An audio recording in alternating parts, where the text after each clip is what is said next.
just one more. Tea time was over. Bedtime was over. That meant just one thing. Story time, cried little brown bunny. So Mommy read him a story. Then another. Then another. Just one more, begged little brown bunny. So Daddy read him one more story, right to the end. Still Bunny said, just one more. Granny's turn, cried Daddy Rabbit. When Granny had to read all the dragon's books, and Grandpa had to read them again, little brown bunny still wanted just one more.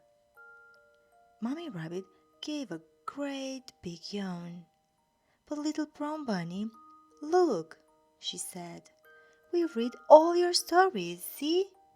No more stories meant it's time for sleep. Oh, said Bunny.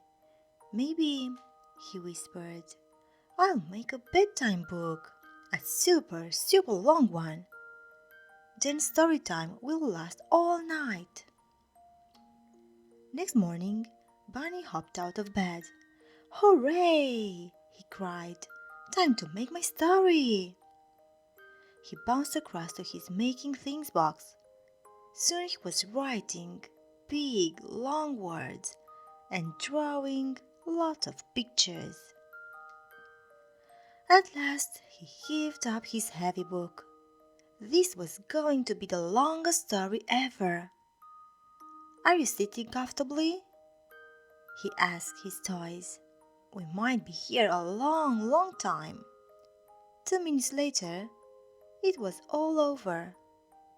Mom, called Bunny, my super long story wasn't super long at all. Don't worry, said Mom. Why don't you go and ask your friends what stories they like? Then you can add them to your book. Clever Mommy, cried little brown bunny, and off he went.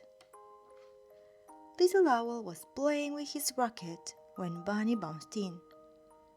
My favorite stories, he hooted, are ones about the moon.